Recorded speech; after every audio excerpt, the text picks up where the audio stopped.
Alors, le label Osmose contribue à l'amélioration des cadres de vie au travail parce que c'est deux points aujourd'hui. D'abord, un guide structurant et un guide qui entraîne le collectif. C'est d'abord un guide qui rassure, puisqu'on peut regarder aujourd'hui ensemble ce qui a été fait, mis en place, mais qui doit être consolidé, et ce qui serait intéressant de développer. Donc c'est un guide qui rassure et c'est un guide qui se travaille en transversal. On va donc voir apparaître un travail possible entre direction, DRH, SIRH, services généraux, collaborateurs.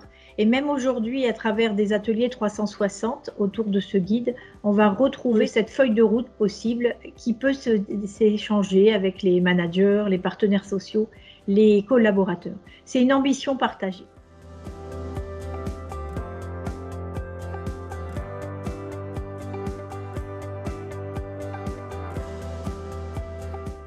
Alors, pourquoi l'animation RH est prioritaire? Parce qu'elle participe avec d'autres, bien sûr, à quelque chose qui est important, la motivation, l'engagement. Aujourd'hui, avec le label, il y a possibilité de faire ce baromètre, cette enquête qui nous permet déjà de savoir régulièrement où on en est. Tant qu'aux enjeux, aujourd'hui, on pourrait en citer de nombreux, mais l'enjeu d'attirer et fidéliser, le label participe à la marque employeur. Il y a toujours un enjeu du dialogue social partagé autour de la question du travail.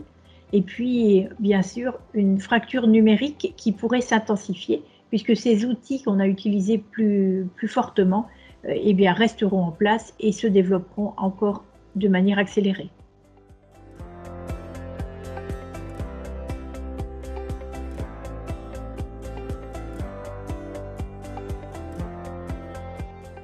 Alors, toutes les thématiques font écho à la crise sanitaire.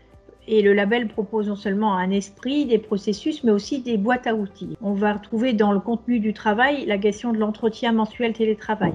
Sur la question de la santé, on va retrouver bien sûr des zooms sur la santé physique, mais psychique, et des cafés virtuels, par exemple, pour maintenir ce lien. Et enfin, bien sûr, sur la question du bâti, de l'aménagement, on va retrouver cette question de l'aménagement des bureaux. Que vient-on chercher au bureau aujourd'hui ?